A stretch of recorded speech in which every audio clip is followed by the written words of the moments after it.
جیسا کہ ہم نے اکثر سنا کرتے ہیں کہ فلاں جگہ پر فلاں شخص زندہ ہو گیا، اس نے مرنے کے بعد کا حال سنایا اور پھر مر گیا۔ اسی قسم کا عذاب قبر سے متعلق ایک واقعہ گلگت میں پیش آیا، جس کے بارے میں بتاتے ہیں کہ ایک شخص قبرستان کے پاس سے گزر رہا تھا۔ اس نے کسی قبر سے یہ آواز سنی کہ مجھے نکالو، میں زندہ ہوں۔ جب ایک دو مرتبہ اس نے آواز سنی تو اس نے یہ سمجھا کہ یہ میرا وہم ہے، لیکن جب مسلسل یہ آواز سنی تو اس کو یقین ہونے لگا۔ چنانچہ قریب میں ایک بستی تھی، جو وہ شخص اس میں آیا اور لوگوں کو اس آواز کے بارے میں بتا کر کہا کہ تم بھی چلو اور اس آواز کو سنو۔ چنانچہ کچھ لوگ اس کے ساتھ آئے، انہوں نے بھی یہی آواز سنی اور سب نے یقین کر لیا کہ واقعی یہ آواز قبر سے ہی آ رہی ہے۔ اب یقین ہونے کے بعد ان لوگوں کو مسئلہ پوچھنے کی فکر ہوئی کہ پہلے علماء سے یہ مسئلہ معلوم کرو، قبر کھولنا جائز ہے یا نہیں۔ چنانچہ وہ لوگ محلے کی مسجد کے امام کے پاس گئے اور ان سے کہا کہ اس طرح قبر سے آواز آ رہی ہے اور میت یہ کہہ رہی ہے کہ مجھے قبر سے نکالو، میں زندہ ہوں۔ اس پر امام صاحب نے فرمایا، اگر تمہیں اس کے زندہ ہونے کا یقین ہو گیا ہے تو قبر کو کھول لو اور اس کو باہر نکال لو۔ چنانچہ یہ ہمت کر کے قبرستان گئے اور جا کر قبر کھولی۔ اب جو ہی تختہ ہٹایا تو اندر ایک عورت برہنہ حالت میں بیٹھی ہوئی تھی، اس کا کفن گل چکا تھا۔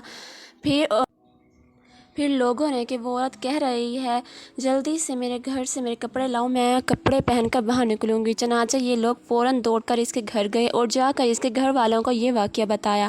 اس کے کپڑے چادر وغیرہ لے کر آئے اور لا کر اندر پھینک دیے۔ اس عورت نے ان کپڑوں کو پہنا اور چادر اپنے اوپر ڈالی، تیزی سے بجلی کی طرح اپنے قبر سے نکلی اور دوڑتی ہوئی اپنے گھر کی طرف بھاگ گئی۔ گھر جا کر اس عورت نے ایک کمرے میں چھپ کر اندر سے کنڈی لگا لی۔ اب جو لوگ قبرستان آئے تھے دوڑ کر اس کے گھر پہنچے۔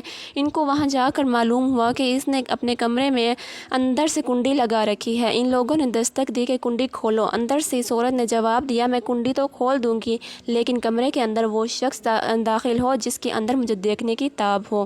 اس لیے اس وقت میری حالت ایسی ہے کہ ہر آدمی مجھے دیکھ کر برداشت نہیں کر سکے گا، لہٰذا کوئی دل گردے والا ہی شخص اندر آئے اور آ کر میری حالت دیکھے۔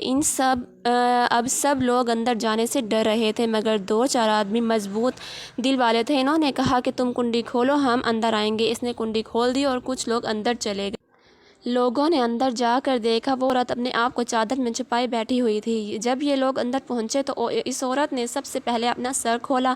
ان لوگوں نے دیکھا کہ اس کے سر پر ایک بھی بال نہیں، وہ بالکل خالی کھوپڑی ہے، نہ اس پر بال ہے نہ کھال، صرف خالی ہڈی ہے۔ لوگوں نے اس سے پوچھا، تیرے بال کہاں ہیں؟ اس عورت نے جواب دیا کہ جب میں زندہ تھی تو ننگے سر گھر سے باہر نکلا کرتی تھی، پھر مرنے کے بعد جب میں قبر میں لائی گئی تو فرشتوں نے میرا ایک ایک بال نوچا اور نوچنے کے نتیجے میں بال کے ساتھ کھال بھی نکل گئی۔ اب میرے سر پر نہ بال ہے نہ کھال ہے۔ اس کے بعد اس عورت نے اپنا منہ سے کپڑا ہٹایا۔ جب لوگوں نے اس کا منہ دیکھا تو اتنا خوفناک ہو چکا تھا کہ سوائے دانتوں کے کچھ نظر نہیں آیا۔ اوپر کا ہونٹ موجود نہ تھا اور نہ نیچے کا ہونٹ موجود تھا، بلکہ 32 کے 32 دانت سامنے جڑے ہوئے نظر آ رہے تھے۔ سوچیے، اگر کسی انسان کے صرف دانت ہی دانت نظر آئیں تو کتنا ڈر اور خوف معلوم ہوتا ہے۔ اب ان لوگوں نے اس عورت سے پوچھا، تیرے ہونٹ کہاں ہیں؟ اس عورت نے جواب دیا، میں اپنے ہونٹوں پر لپسٹک لگا کر نامحرم مردوں کے سامنے جایا کرتی تھی، اس کی سزا میں میرے ہونٹ کاٹ لیے گئے، اس لیے اب میرے چہرے پر ہونٹ نہیں ہیں۔ پھر اس عورت نے اپنے ہاتھ اور پیروں کی انگلیاں کھولیں تو لوگوں نے دیکھا کہ اس کے ہاتھ اور پیروں کی انگلیوں میں بھی ایک ناخن نہیں تھا، تمام انگلیوں کے ناخن غائب تھے۔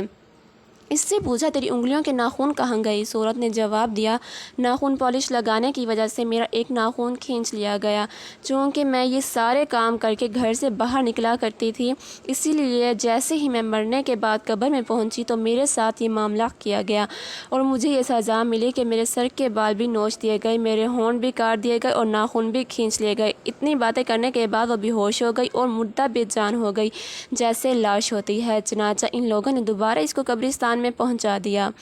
محترم خواتین و حضرات، اللہ تعالیٰ کو یہ عبرت دکھانے مقصود تھی کہ دیکھو اس عورت کا انجام کیا ہوا اور اس کو کتنا ہولناک عذاب دیا گیا۔ بے پردہ خواتین اس واقعے سے عبرت لیں اور ان گناہوں سے توبہ کریں جس کی سزا بروز قیامت بہت سخت ہے۔